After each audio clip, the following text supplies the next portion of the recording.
पढ़ने चल रहे थे टाइप्स ऑफ एडजॉर्प्शन।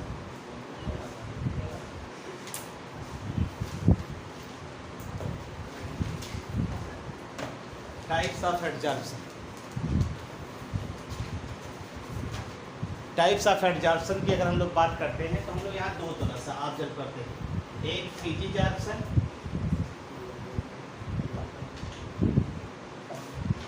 और दूसरा जो है केमिजॉर्प्शन।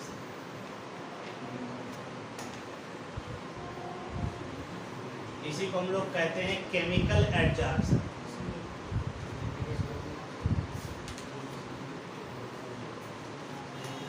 और इसको हम लोग कहते हैं फिजिकल एडजॉर्प्शन।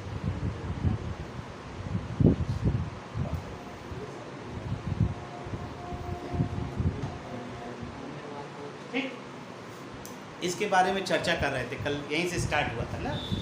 तो हम कल आपसे बता रहे थे फिजिकल एडजॉर्प्शन क्या होता है। तो हमने बताया था, जैसे ये तो मालूम है एडजॉर्बेट और एडजॉर्बेंट के बीच में क्या होता है, फोर्स लगता है। और वो फोर्स अगर फिजिकल फोर्स है तो फिजिकल एडजॉर्प्शन, और अगर वही केमिकल फोर्स हो तो केमिकल एडजॉर्प्शन। तो कल शायद हमने आपको बताया था,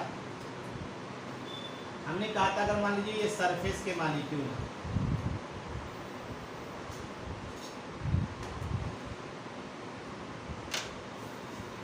ये सरफेस के मॉलिक्यूल है, कोई भी मॉलिक्यूल आ रहा है इसकी सरफेस पे जुड़ रहा है,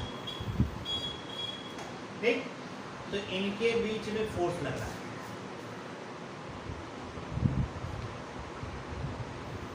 ठीक, और ये फोर्स अगर फिजिकल फोर्स है, और हमने आपसे कहा था फिजिकल फोर्स कैसा फोर्स होता है, वीक फोर्स। और इस फिजिकल फोर्स को आपने कौन सा नाम दिया था, वंडर वाल। इसे आपने नाम क्या दिया था, एडजॉर्बेंट। और ये जो है आपने नाम क्या दिया था, एडजॉर्बेट। इसका मतलब है एडजॉर्बेट और एडजॉर्बेंट के मॉलिक्यूल एक दूसरे से हेल्ड है किसके द्वारा, फिजिकल फोर्स के द्वारा। तो उसे हम लोग क्या कहते हैं, फिजिजॉर्प्शन। मैंने यही शुरुआत किया था शायद, when adsorbate are held by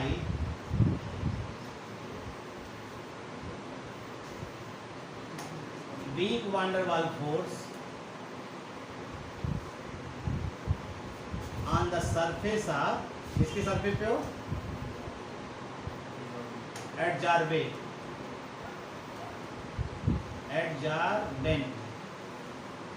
then फिजिजॉर्प्शन occurs। फिजिजॉर्प्शन occurs। अब इसमें भी साथ साथ लिखते हुए चलते हैं, ठीक है। यहाँ पे क्या हो जाएगा, हमने आपसे बताया ना, ये सरफेस के मॉलिक्यूल है, ध्यान दीजिए, इसी में इसका एक डिफरेंस भी आ जाएगा, अभी देखिएगा।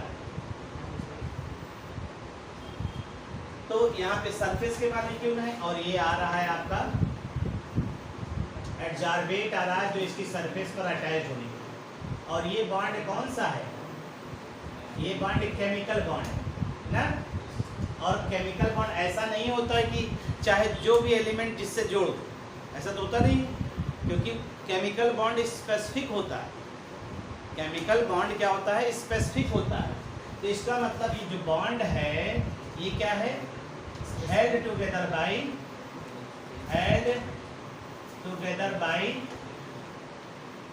स्ट्रॉन्ग केमिकल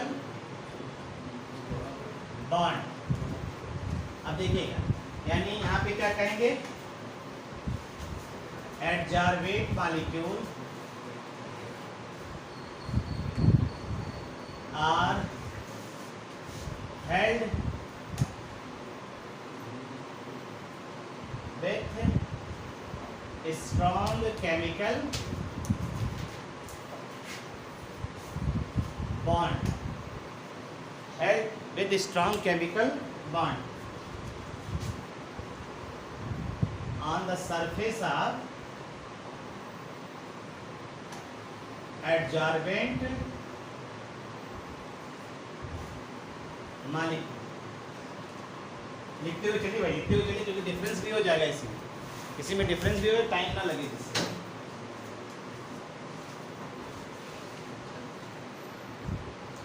हाँ भाई बोलो। हाँ? क्या?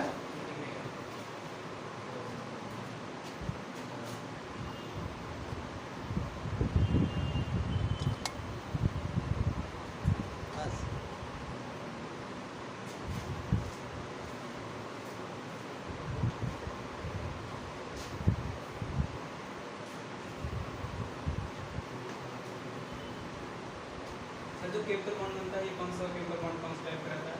कोई भी, जैसे ये अगर आयनिक सॉलिड होगा, ये आयंस के रूप में रहेगा तो आयंस आयनिक बॉन्ड लगेगा, मॉलिक्यूलर सॉलिड रहेगा मॉलिक्यूलर फोर्स लगेगा।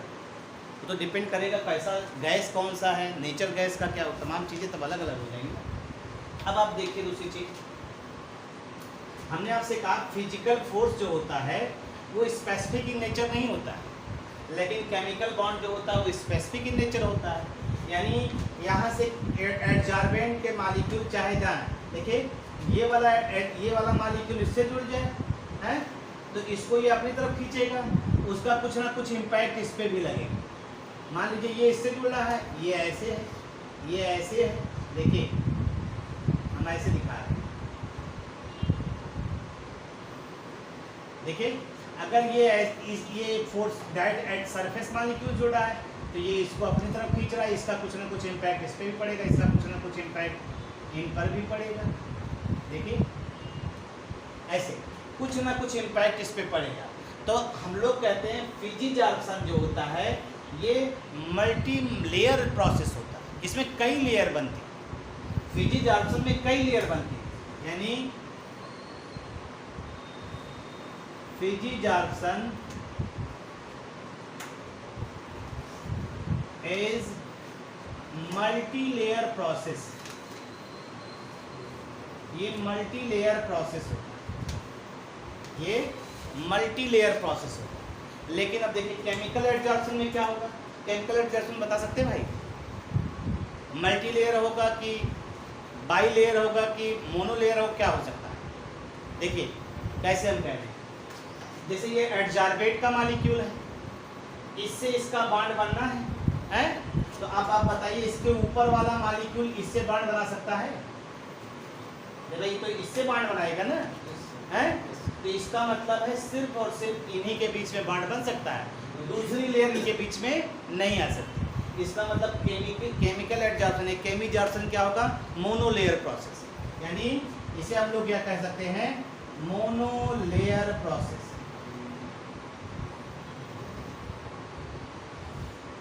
मोनोलेयर प्रोसेस,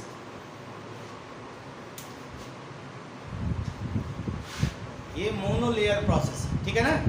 है दूसरी चीज, बॉन्ड क्या है इनका? वीक है। यहाँ बॉन्ड क्या है? स्ट्रांग है। इसका मतलब है ये बॉन्ड देखिए अगर थोड़ा सा टेम्परेचर वेरिएट करिए तो ये बॉन्ड टूट जाएगा, टूट जाएगा तो ये अलग हो जाएंगे, अलग हो जाएंगे, फिर छोड़ दीजिए, फिर आकर के जुड़ जाएंगे। मतलब इनको अलग कर दीजिए, डिटैच कर दीजिए, और डिटैच करने के बाद उसी सराउंडिंग में छोड़ दीजिए, फिर आकर उसी से जुड़ जाएंगे। इसका मतलब ये कौन सी प्रोसेस हुई? ये रिवर्सिबल प्रोसेस हुई। तो ये कैसा होते हैं? ये आपके जो है रिवर्सिबल प्रोसेस है, रिवर्सिबल इन नेचर होता है,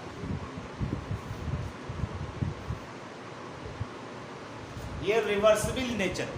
मतलब इनको डिटैच करिए, एडजॉर्बेट को एडजॉर्बेंट से अलग कर दीजिए, फिर छोड़ दीजिए, फिर आकर के अटैच हो। लेकिन यहाँ केमिकल बॉन्ड क्या होता है? स्पेसिफिक होता है। एक बार बॉन्ड तोड़ दिया, फिर बॉन्ड बनने के लिए आपको एनर्जी ऑफ एक्टिवेशन की ज़रूरत पड़ती है। भाई कोई केमिकल रिएक्शन के लिए नॉर्मली आपको एनर्जी ऑफ एक्टिवेशन की ज़रूरत पड़ती है। तो यहाँ पे एक बार बॉन्ड बन गया, फिर तोड़ने के लिए आसानी से तोड़ नहीं सकते, एक बार तोड़ देंगे फिर दोबारा वो जोड़ने की प्रक्रिया नहीं शो करेगी। यानी ये कैसा होगा? Irreversible in nature, irreversible in nature, ये इररिवर्सिबल इन नेचर होंगे भाई।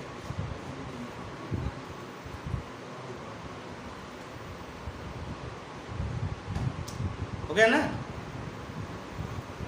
वैसे भी आपने एडजॉर्प्शन को हमेशा क्या बताया है? Adsorption is always exothermic in nature, ये बताया है ना। Adsorption is always exothermic in nature बताया। इसका मतलब फ्री एडजॉर्प्शन क्या होगा? Free adsorption exothermic in nature, heat निकलेगी। लेकिन आपने शायद पढ़ा होगा जब भी नया बॉन्ड बनता है एनर्जी रिलीज होती है। तो कोई गैस का मॉलिक्यूल आ रहा है इसकी सरफेस पे, तो यहाँ से हीट क्या होगी? हीट इवॉल्व होगी। अरे भाई इनके बीच में, जैसे आप देखिए हमारी ये हाथ है, ऐसे टच करें यहाँ एनर्जी निकली, ऐसे टच करें एनर्जी निकली, और तेज मारे और एनर्जी निकली। एहसास कैसे होगा? गर्माहट है। अगर हमारा तमाचा तेज बढ़ता जाएगा तो एनर्जी निकलती रहेगी, उसी हिसाब से एनर्जी निकलती रहेगी। इसका मतलब क्या होगा? बॉन्ड अगर जितना मजबूत रहेगा उतनी ज़्यादा एनर्जी रिलीज होगी। और ये क्या है? जैसे हम लोग बच्चों क्या करते हैं, हल्का से ऐसे टच करते हैं ना, इसका मतलब उनको सहला रहे हैं। और थोड़ा सा नौटंकी बाज अगर रहेगा तार से एक तमाचा मारते हैं तो छप जाता है, महसूस करते नहीं? वो बहुत ज़्यादा एनर्जी। इसका मतलब बॉन्डिंग दोनों के बीच में बहुत तगड़ी हुई है, आवाज़ जो है दूर तक सुनाई दे रही है। क्यों? एहसास हो रहा है नहीं? तो वही चीज़ कह रहे हैं यहाँ पे। अगर बॉन्डिंग वीक है तो यहाँ से जो एनर्जी इवॉल्व होगी उसकी वैल्यू लो है। अगर बॉन्डिंग स्ट्रॉन्ग है तो यहाँ से जो एनर्जी रिलीज होगी उसे क्या कहेंगे? ज़्यादा। तो जो एनर्जी रिलीज होती है उसे कहते हैं एंथैल्पी ऑफ एडजॉर्प्शन। उसे क्या कहते हैं? Enthalpy of adsorption. तो इनका एंथैल्पी ऑफ एडजॉर्प्शन बहुत ज़्यादा लो होता है और इनका एंथैल्पी ऑफ एडजॉर्प्शन हाई होता है। अगर ये 20 से हम 40 किलो जो ले रहे हैं तो उसका 10 गुना मान के चलिए, 200 से 400 मान के चलिए, क्योंकि केमिकल बॉन्ड स्ट्रांग होता है। बॉन्ड जितना मजबूत बनेगा उतनी ज़्यादा हीट लिबरेट करेगा। आइए नेक्स्ट क्वेश्चन चलते हैं।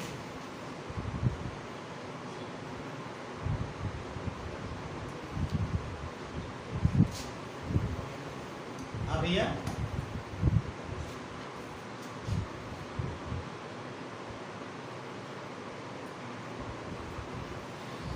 since enthalpy of adsorption is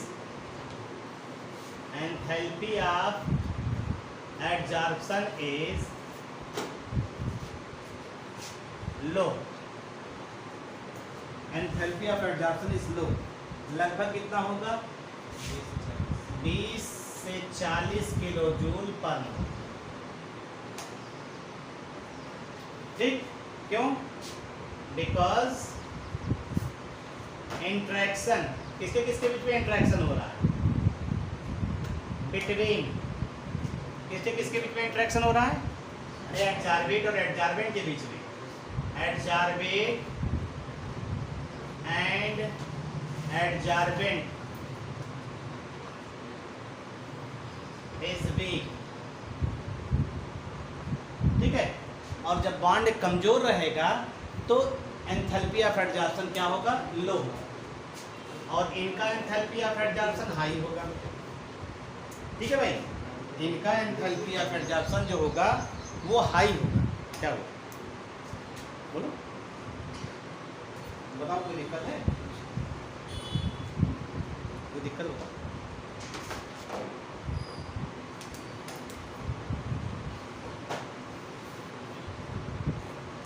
उनका लिख लीजिए और उसमें लिखिए enthalpy of adsorption is high.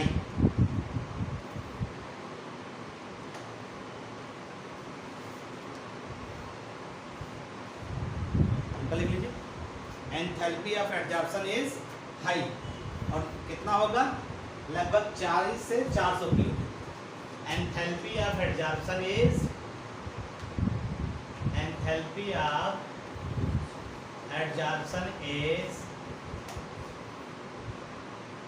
High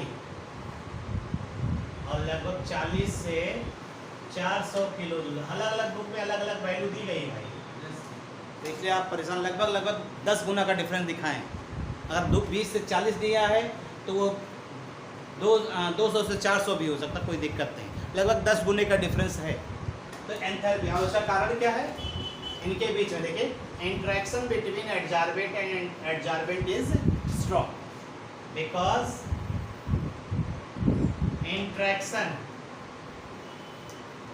interaction between adsorbate and adsorbent क्या होगा? इज क्या होगा? स्ट्रॉन्ग। इट्स स्ट्रॉन्ग होगा। ठीक, वो भी है। क्या पॉइंट हुआ? 4 तो ऐसे ही दिखाई दे रहा है, 4 पॉइंट हो गया। ठीक, अब देखिए, अगर आप टेम्परेचर को इंक्रीज करते हैं, नेक्स्ट पॉइंट देखिए, टेम्परेचर इंक्रीज करेंगे यानी थर्मल एनर्जी देंगे तो क्या होगा? जो एडजॉर्बेट और एडजॉर्बेंट के बीच का बांड है वो टूट जाएगा, यानी फिजिजार्प्शन क्या होगा? घटेगा। जब टेम्परेचर को बढ़ाएंगे तो इनके बीच का जो बांड है वो कमजोर है, वो टूट जाएगा, और टूटने की वजह से ये क्या हो जाएगा? कम हो जाएगा। यानी टेम्परेचर को इंक्रीज करेंगे तो फिजिजार्प्शन जो है वो क्या होगा?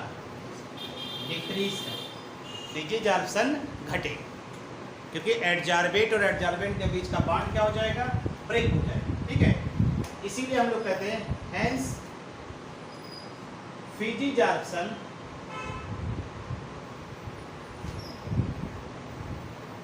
generally occurs at low temperature, इसीलिए फिजिजार्प्शन हमेशा लो टेम्परेचर पे ही होता है।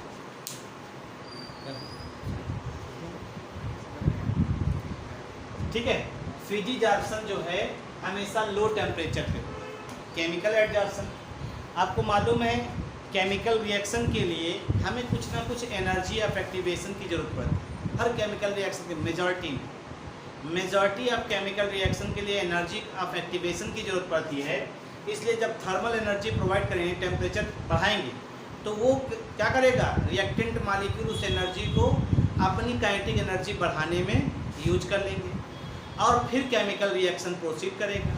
इसका मतलब है टेम्परेचर को इंक्रीज करेंगे तो केमिजार्प्शन क्या होगा? इंक्रीज करेगा। टेम्परेचर को अगर बढ़ाएंगे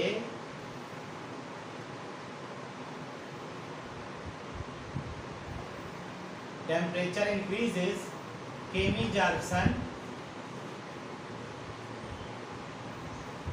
also increases, chemisorption also increases. ठीक है, बिकॉज क्यों ऐसा कह रहे हैं? Because chemical reaction requires, because chemical reaction requires some activation energy, क्योंकि केमिकल रिएक्शन एक्टिवेशन एनर्जी की जरूरत पड़ती है, और इसीलिए हम लोग कहते हैं कि केमिजार्प्शन जो होता है वो हाई टेम्परेचर प्रोसेस है, यानी टेम्परेचर जब ज़्यादा हो जाए केमिजार्प्शन ज़्यादा हो जाए। ठीक है, अभी आपको इफेक्ट ऑफ टेम्परेचर बताएंगे, अभी इसने समझिए। इसका मतलब है hence chemisorption occurs at, chemisorption कहाँ पे होगा? हो chemisorption occurs at high temperature, chemisorption occurs at high temperature. ठीक है भाई, तो हमारे ख्याल से ये हो गया। कहा जाता है एक चीज़ और कहा जाता है कि जो फिजिजार्प्शन होते हैं, जो गैस जितनी जल्दी लिक्विफाई हो जाता है फिजिजार्प्शन उतना ही ज़्यादा शो करता है। जो गैस जितनी आसानी से लिक्विफाई हो जाता है फिजिजार्प्शन उतना ही ज़्यादा शो करता है। मतलब गैस आ रहा है, ये सरफेस है, इसकी सरफेस पे आया और सरफेस पे अटैच्ड हुआ, अटैच्ड होने के बाद तुरंत लिक्विड में कन्वर्ट हो गया, और जब लिक्विड में कन्वर्ट हो गया तो गैस रहता है तो बॉन्ड कमज़ोर होता है। लिक्विड में कन्वर्ट हो गया तो इसका मतलब वो क्या हो गया? अब अटैच्ड हो गया, इनके बीच का बॉन्ड क्या हो गया? स्ट्रांग हो गया। तो अब वो वहाँ से डिटैच होने की टेंडेंसी कम शो कर, वहाँ से डिटैच होने की टेंडेंसी वो कम शो करेगा। तो हमारा कहने का मतलब है कि जो भी गैस जितनी आसानी से लिक्विड में कन्वर्ट होगी या जितनी आसानी से लिक्विफाई होगी, वह गैस फ्रिज एब्जॉर्प्शन उतना ही ज़्यादा शो करे। ठीक है, आइए देखते हैं इसको भी, हटा इसको।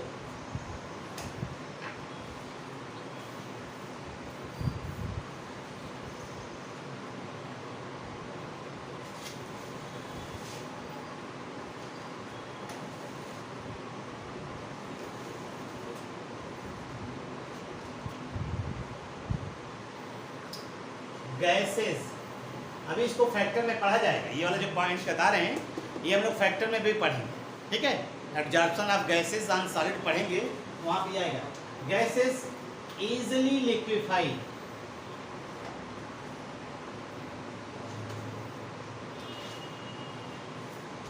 shows more फ्रिजिजार्प्शन,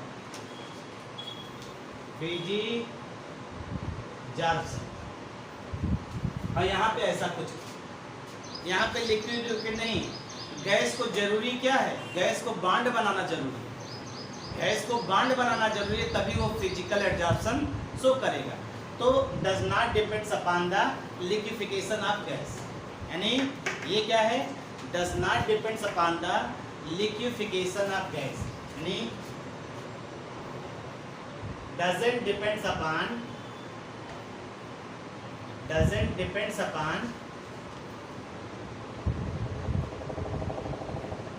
liquefaction of gas, it depends upon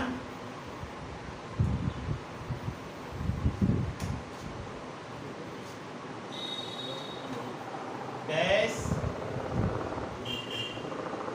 which interact with adsorbent, ये जरूरी है कि इनका इंट्रैक्शन के बीच में हो, एडजॉर्बेंट से इंट्रैक्शन जरूर शो करे। अगर एडजॉर्बेंट से इंट्रैक्शन नहीं शो करेगा तो हम लोग इस चीज़ को आप नहीं समझ पाएंगे। ठीक है भाई,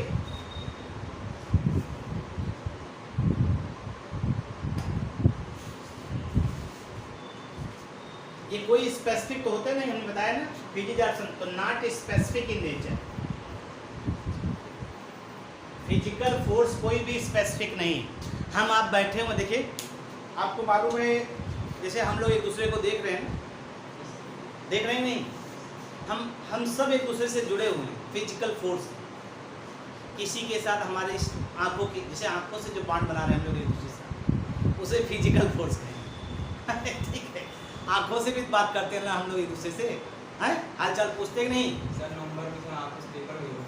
नहीं आँखों से बात कर रहे हैं ना, जैसे आप बिना बोले भी एक दूसरे की फीलिंग्स समझ लेते कभी कभी, ऐसा हुआ है नहीं तुम लोग के साथ, हैं ऐसा हुआ है? हाँ, तो ऐसा होता है, ये फिजिकल फोर्स है। और केमिकल बॉन्ड है कि बिल्कुल गुत्थम गुत्थी कर लें तभी केमिकल समझ में आएगा। तो यहाँ पे ये इसीलिए कहा जाता है नॉट स्पेसिफिक, नहीं कोई स्पेसिफिक नहीं, सभी के साथ हमारी आँखों से बॉन्ड बन रहे हैं ना, तो इसलिए ये फिजिजार्प्शन के नॉट स्पेसिफिक इन नेचर। और ये क्या होता है, वो केमिकल बॉन्ड है तो स्पेसिफिक इन नेचर होगा। ऐसा नहीं होगा कि हर एलिमेंट जो है हर एलिमेंट से कंबाइन कर ले, ठीक है, ये चीज होता है।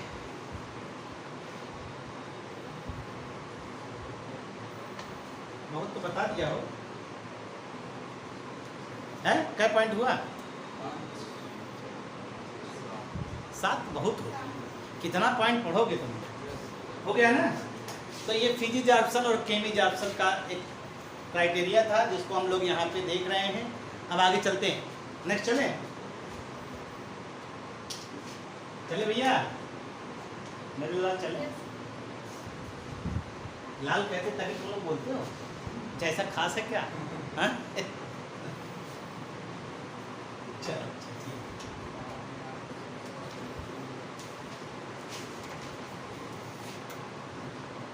चल, अब इसके बाद नेक्स्ट टॉपिक है। अब तो ये टाइप्स ऑफ एडजॉर्प्शन हो गया, ठीक। अब इसके बाद हम लोग चल रहे हैं adsorption of gases on solid, gas जो है सर सरफेस एरिया पे क्या इफेक्ट पड़ता है इसका एब्जॉर्बेंट के सरफेस एरिया जितना ज़्यादा रहेगा फिजिकल बॉन्ड उतना ही ज़्यादा, मतलब फिजिकल उतना ज़्यादा, केमिकल से कोई मतलब नहीं, ठीक है। केमिकल में सेम वही चीज़ रहेगा, ठीक है। आइए देखते हैं एडजॉर्प्शन ऑफ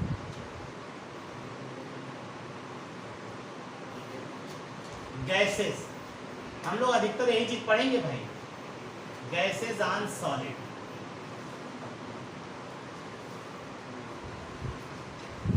ये अब नेक्स्ट पॉइंट है आपके यहाँ, adsorption of gases on solid. पहला पार्ट धीरे धीरे खत्म हो रहा है, पहला पार्ट मतलब कोलाइड, इसके बाद आएगा। तो adsorption of gases on solid की बात करते हैं।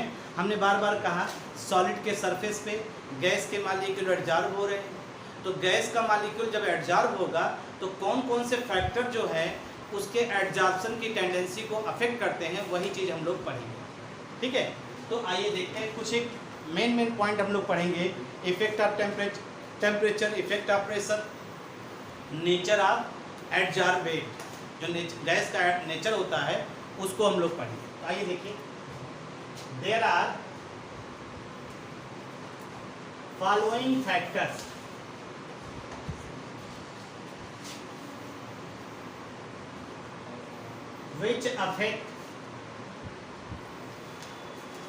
which affect the adsorption of gas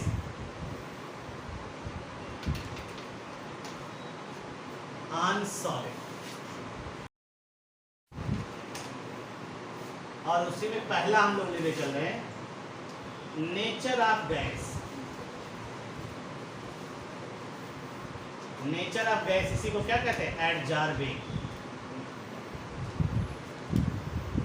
nature of gas, nature of gas या एडजॉर्बेट कहते हैं। ये तो मालूम है ना, बार बार कह रहे हैं। ये सॉलिड है, ये जो सॉलिड है इसी की सरफेस पे कौन आएगा, गैस के मॉलिक्यूल आएंगे ना, ऐसे आकर एडजॉर्ब होंगे नहीं। और जब गैस एडजॉर्ब हो रहा है तो अगर फिजिजॉर्प्शन हो रहा है तो लेयर कई बनेंगे इसके, मालूम है ना, लेयर आपके कई दिखाई देंगे, ऐसे लेयर कई आपको बनते हुए दिखाई देंगे, ठीक। तो अब यहाँ पे आने के बाद जैसे ये बॉन्ड बनाया, ध्यान दीजिएगा, ये गैस है, ये क्या है, ये एडजॉर्बेंट है, एडजॉर्बेंट। और ये क्या है, एडजॉर्बेंट, एडजॉर्बेंट है। तो एडजॉर्बेट और एडजॉर्बेंट की बात कर रहे हैं। तो ये गैस के मॉलिक्यूल जब इसकी सरफेस पे आकर के जुड़ेंगे तो यहाँ पे ये रुकेंगे। मान लीजिए गैस है, तो गैस है तो भाई बॉन्ड कमजोर रहता है, थोड़ा वेरिएशन हुआ टेम्परेचर का फिर छोड़ के अलग हो गए, थोड़ा वेरिएशन हुआ टेम्परेचर फिर छोड़ के अलग हो गए। तो इसका मतलब है एक बार जुड़ने के बाद अगर वो गैस लिक्विड में आसानी से कन्वर्ट हो जाता है तो वो गैस एडजॉर्प्शन ज़्यादा शो करे। यानी जो भी गैस जितनी आसानी से लिक्विड में कन्वर्ट होगा वह ज़्यादा शो करेगा in comparison to those gas which can't easily liquefy, ठीक है। तो अब यहाँ पे एक टर्म आ गया लिक्विफाई। तो लिक्विफाई किससे रिलेटेड है, किस बात पे डिपेंड करता है, इसको भी चर्चा भी करते हैं। पहले आइए एक एक लाइन थोड़ा छोटे छोटे लिख देते हैं। Gases which easily liquefied shows more adsorption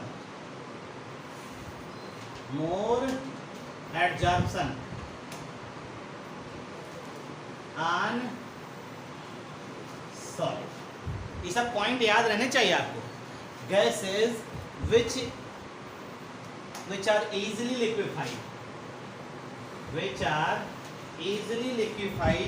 or shows more adsorption on solid।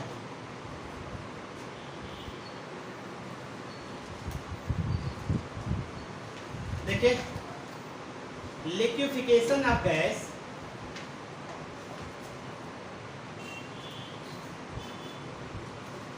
Depends upon its critical temperature. सुना होगा अगर आप, क्रिटिकल टेम्परेचर यानी TC। कोई भी गैस आसानी से लिक्विफाई होती है वो इस बात पे डिपेंड करती है उसका क्रिटिकल टेम्परेचर क्या है। क्रिटिकल टेम्परेचर कैसा है वो इस बात पे डिपेंड करती है। तो क्रिटिकल टेम्परेचर क्या होता है आप जान लीजिए। हर गैस के लिए एक क्रिटिकल टेम्परेचर होता है जिसके ऊपर जाकर के, मतलब किसी भी गैस का एक क्रिटिकल टेम्परेचर है तो इसके ऊपर जाकर आप गैस को लिक्विड नहीं बदल सकते, लेकिन इसके नीचे रहेंगे तो गैस को लिक्विड में बदल सकते हैं। तो इसका मतलब है हम लोग कह सकते हैं द टेम्परेचर क्या होता है, क्रिटिकल टेम्परेचर, इसी को लिख दे रहे हैं, the temperature above which a gas cannot be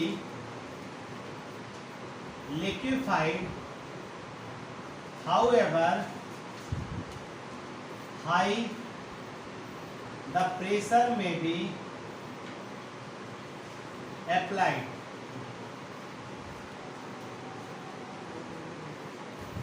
The pressure may be applied.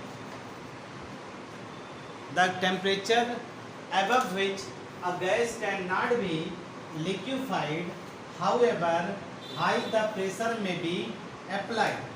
किसी भी गैस के लिए क्रिटिकल टेम्परेचर एक ऐसा टेम्परेचर होता है जिसके ऊपर जाकर के आप उस गैस को लिक्विफाई नहीं कर सकते, उसके बिलो तो कर सकते हैं।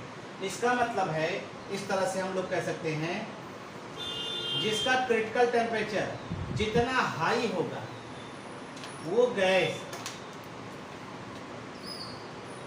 इजीली लिक्विफाई होगा।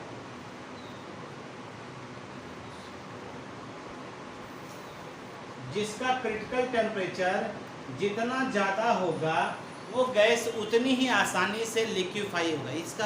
इसका मतलब बता सकते हो? जैसे देखो हम एग्जाम्पल आपको थोड़ा क्वेश्चन भी ले लेते हैं, देखना ध्यान से। हमारे पास दो गैस हैं, कार्बन डाइऑक्साइड और CH4। इसका क्रिटिकल टेम्परेचर जो है मान लीजिए 40 डिग्री सेल्सियस और इसका क्रिटिकल टेम्परेचर -16 डिग्री सेल्सियस। अब बताओ कौन गैस आसानी से लिक्विफाई हो सकती है? कौन गैस आसानी से लिक्विफाई हो सकती है? इसको ना देखो, इसी कॉन्सेप्ट से बताओ ना, देख करके। हाँ? CO2 क्यों?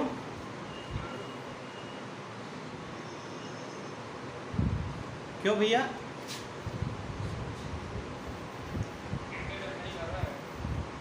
क्रिटिकल टेम्परेचर ज़्यादा है। आप देखिए यहाँ पे इसका क्रिटिकल देखो, ये अगर आप यहाँ पे आने के लिए आपको टेम्परेचर क्या करना पड़ेगा, इसके नीचे जाना पड़ेगा ना। तो -16 है, रूम टेम्परेचर पे -16 डिग्री सेल्सियस संभव है? नहीं संभव है। तो तुम नीचे जाना पड़ेगा तब ये लिक्विफाई होगा। और ये तो 40 डिग्री रूम टेम्परेचर हमारा कितना रहता है? 25 डिग्री। यानी हमें एक्स्ट्रा नहीं करना है। गैस लिया CO2, प्रेशराइज किया, वो किस में कन्वर्ट हो जाएगा? लिक्विड, आसानी से। तो हमने एक लाइन लिखा है, जितना ज़्यादा क्रिटिकल टेम्परेचर होगा उस गैस को उतनी ही आसानी से हम लिक्विफाई कर सकते हैं। और क्रिटिकल टेम्परेचर जितना मिनिमम होगा लिक्विफाई करना उतना कठिन होगा। मान लीजिए किसी का क्रिटिकल टेम्परेचर और माइनस में चला जाए तो उसको आप कभी लिक्विफाई सोच ही नहीं सकते। उतना कंडीशन कैसे चेंज करेंगे? भाई टेम्परेचर तक पहुँचना भी जरूरी है। आप उस टेम्परेचर तक पहुंचने के लिए क्या करेंगे? आपको कुछ ऐसे टूल्स का इस्तेमाल करना पड़ेगा जिसमें फ्रीजिंग पॉइंट टेम्परेचर इतना मिनिमम जाता हो, 0 से इतना मिनिमम जाता हो, तभी आप उस कंडीशन में जाकर गैस को लिक्विड में कन्वर्ट कर सकते हैं। तो एक पॉइंट तो ये मेन देखिए, पहली चीज़ तो गैस जो आसानी से लिक्विफाई हो रहा है वो क्या शो कर रहा है? ज़्यादा एब्जॉर्प्शन शो कर रहा है। दूसरा, लिक्विफिकेशन ऑफ गैस किस बात पे डिपेंड कर रहा है? क्रिटिकल टेम्परेचर पे। तीसरा, जो क्रिटिकल टेम्परेचर जिसका क्रिटिकल टेम्परेचर जितना ज़्यादा होगा वो गैस उतनी ही आसानी से लिक्विफाई होगा। और हमने आपसे बताया the temperature above which A gas can not be liquefied however high the pressure में बी अप्लाइड। इसी आया। अब हम एक एग्जांपल लेते हैं, आपको खुद आइडिया हो जाएगा जो हमने आपसे कहा।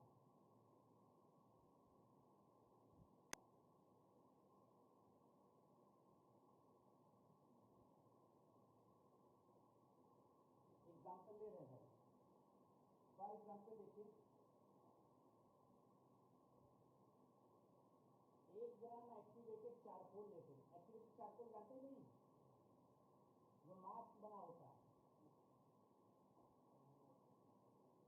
1 ग्राम एक्टिवेटेड चारकोल लेते हैं और कैन एब्जॉर्ब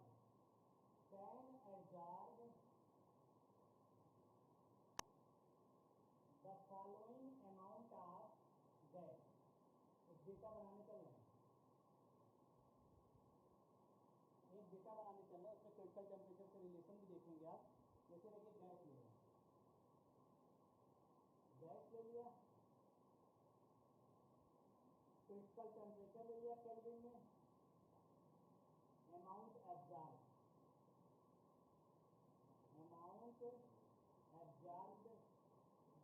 इन ml। ध्यान दीजिए 1 ग्राम में है ये सब। तो गैस हमने लिया H2 लिया,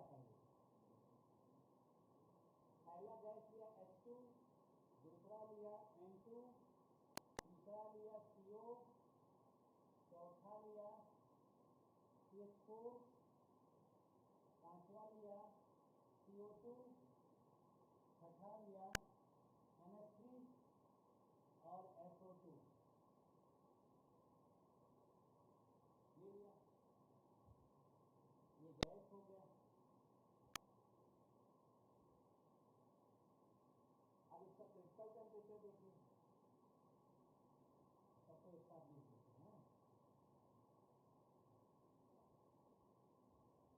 देखिए इसका क्रिटिकल टेम्परेचर 35 है, इसका 4.5 ml जो है हाइड्रोजन गैस एब्जॉर्ब होगा 1 ग्राम एक्टिवेटेड चारकोल से। ये 126 और इसका किया है 8 ग्राम 8 ml 134 9.4 9.3 190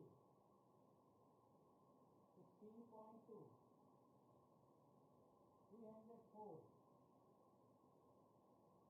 48 406 180 430 380।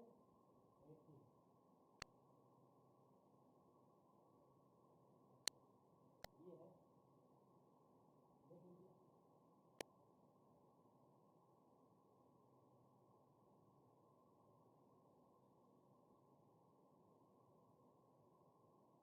ये दिया गया, बना लीजिए, फटाक से बनाइए, फटाक से बनाइए।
क्रिटिकल टेम्परेचर देखिए बढ़ते हुए क्रम में है ना, तो इधर से इधर चल रहे हैं, तो क्या होगा, क्रिटिकल टेम्परेचर इंक्रीज कर रहा हो रहा है ना, क्रिटिकल टेम्परेचर देखिए बढ़ रहा है, तो एडजॉर्प्शन होने की टेंडेंसी क्या होगी, बढ़ेगी, यानी लिक्विफिकेशन भी क्या होगा,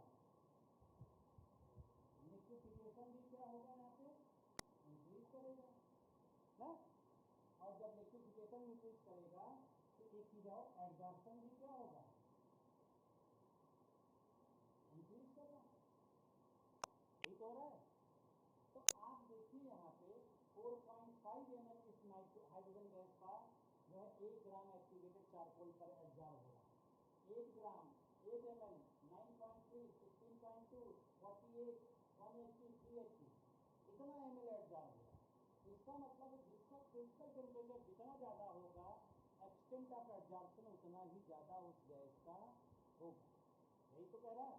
तो ये चीज़ है, क्रिटिकल टेम्परेचर ज़्यादा, लिक्विफिकेशन ज़्यादा और एक्सटेंट ऑफ एब्जॉर्प्शन भी क्या होगा ज़्यादा होगा, ये सीधे सीधे हम लोग कह सकते हैं। क्यों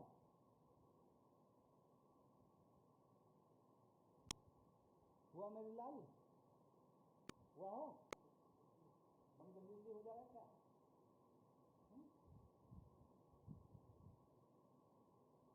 सीधा क्या हो गुस्सा ही हो गया, नतीज को गुस्सा लग गया, अभी बाद में बता दूंगा तो गुस्सा खाए लगे।